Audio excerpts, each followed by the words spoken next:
That's not flying. That's a controlled crash. She's a danger to herself and everyone around her. The crowd of young, cocksure aviators in the briefing room snickered. The words, sharp and dismissive, were thrown like stones by Captain Davis, the new operations officer whose crisp uniform seemed to hold more starch than his character. He pointed a condescending finger at the flight data recorder playback on the main screen, which showed a helicopter performing a near-vertical descent before flaring out just feet above the tarmac in a perfect dead-stick landing. The target of his scorn, Warrant Officer Ava Rostova, didn't flinch. She sat in the back row, a small, unassuming figure whose graying temples and weathered flight suit made her seem like a relic from a bygone era. Her hands, resting on a worn leather kneeboard, were perfectly still. She offered no defense, no rebuttal, her silence a stark contrast to the captain's loud arrogance. But in the far corner of the room, hidden in the shadows, General Madsen watched. He wasn't looking at the screen. He was looking at her posture, the straightness of her back, the way she held her chin level with the horizon even while seated. It was a stance of absolute calm, a posture he hadn't seen in 20 years, not since a legendary Night Stalker pilot had pulled his entire team out of a collapsing city under a moonless sky. If you believe respect is earned, not given, type proven below. The forward operating base was a dust-choked island of steel and sand, a place where assumptions could be as deadly as an IED.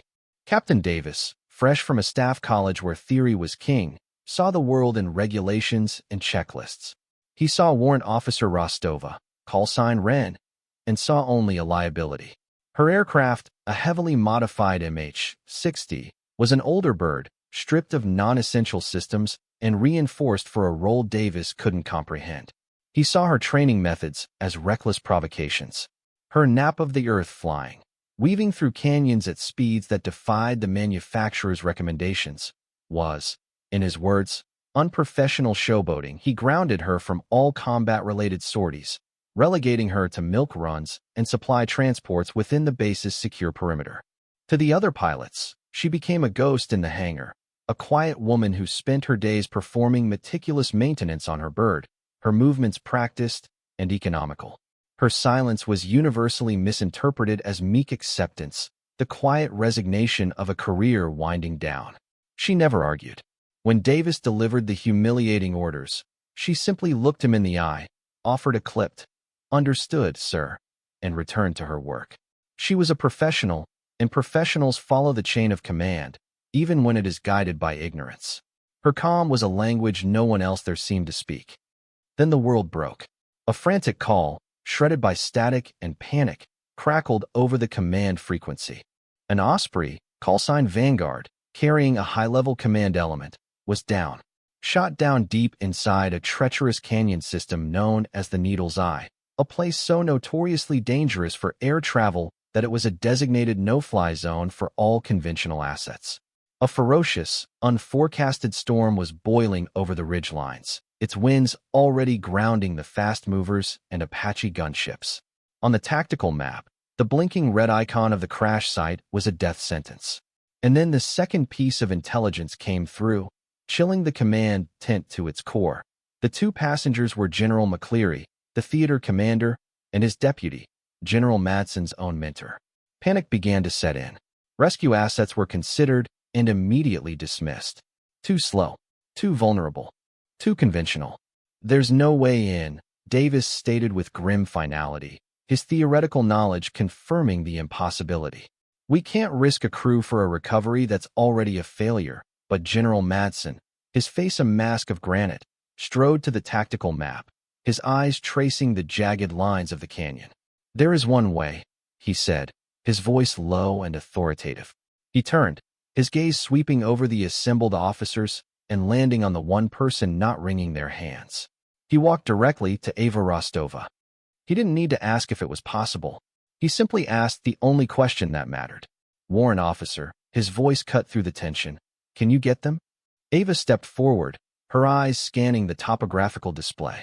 Her finger, steady and sure, traced a route that didn't exist on any chart, a suicidal path that threaded the needle through sheer rock walls and impossible wind shear vectors. She looked up from the map, her gaze meeting the general's. There was no fear, no hesitation, only a quiet, professional assessment. "Yes, sir," she said. The two words fell into the room with the weight of an anchor, silencing all debate. Captain Davis sputtered. "General, with all due respect, her flight status is restricted. Her methods are—" Madsen cut him off with a glare that could strip paint. "Her status is whatever I say it is, Captain. Now get out of her way."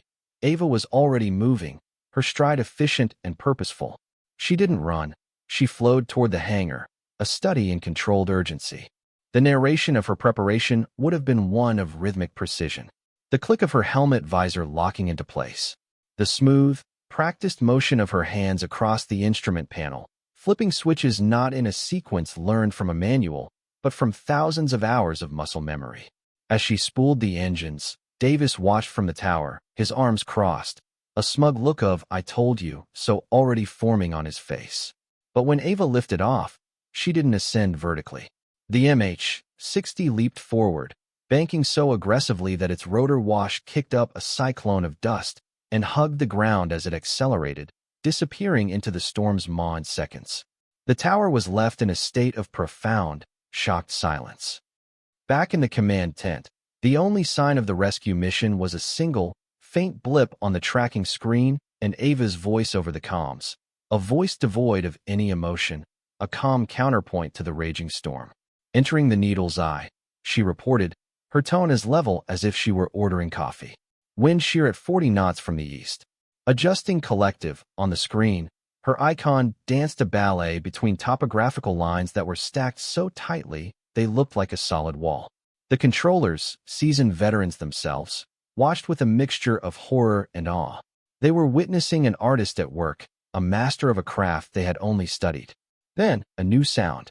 The sharp crackle of ground fire. "Contact, small arms, 3 o'clock," Ava stated, her breathing unchanged. A controller started to call out a warning, but before he could, she calmly reported, "Evading." Descending below threat axis, her icon dipped, vanishing from their screens as she flew below the effective radar floor, navigating by sight and instinct alone in a maelstrom of wind and rock. Then, silence. For 2 agonizing minutes, the command tent held its breath. Finally, her voice returned, still impossibly calm. "On sight. Performing one skid insertion. Tell the generals to get ready to move." A pale, sweating Captain Davis stood frozen, staring at the screen where Ava's icon had reappeared, stationary, in a location that the computer models insisted could not support a landing. General Madsen turned away from the comms panel, his face grim. "Captain," he said, his voice dangerously quiet. "You called her flying dangerous, you called her a relic. Bring up Warrant Officer Rostova's file." Main screen. Now the order was ice. A technician's fingers flew across a keyboard, and Ava's official service record filled the giant monitor. The room fell into a deafening hush. Unit 160th Special Operations Aviation Regiment, SOAR. The legendary Night Stalkers, the name alone was enough to suck the air out of the room. Flight hours, 8,472, with over 6,000 logged in active combat zones. Medals, Distinguished Flying Cross with 2 oak leaf clusters. A Silver Star. A Bronze Star with Valor.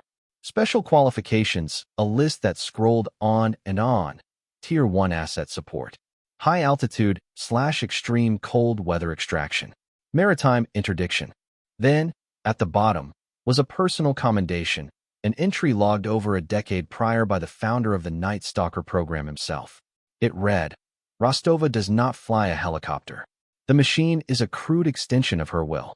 When the mission is impossible, when every other option has failed, she is the one we call. There is no one better." The return flight was a masterclass in professional defiance. Ava's voice, a steady metronome of technical updates, guided the controllers as she navigated the storm-choked canyons once more, this time with 2 of the military's most senior leaders in the back. Her helicopter, now riddled with bullet holes across its fuselage and tail boom, performed with the same impossible grace. She landed not with a crash or a hard thud, but with a gentle kiss of the skids on the tarmac, as delicate as a bird alighting on a branch.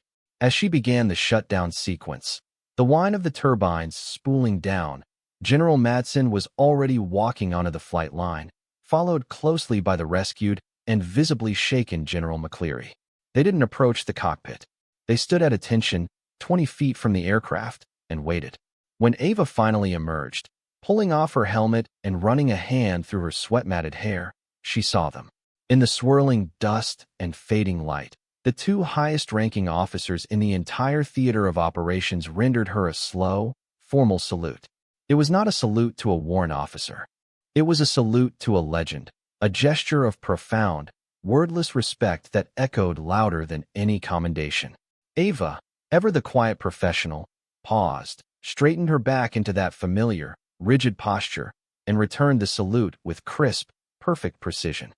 The story spread not like wildfire, but like the wind itself, unstoppable, seeping into every corner of the base and beyond.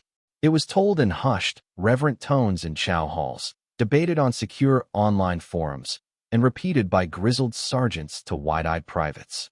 The quiet, graying worn officer from the back of the briefing room was suddenly a giant.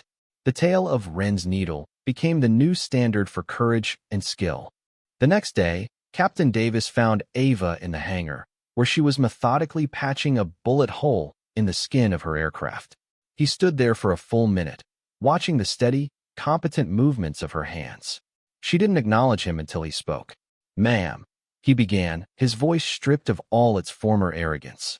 "I was wrong. What I said, my assessment, it was ignorant. I apologize." He paused, swallowing his pride.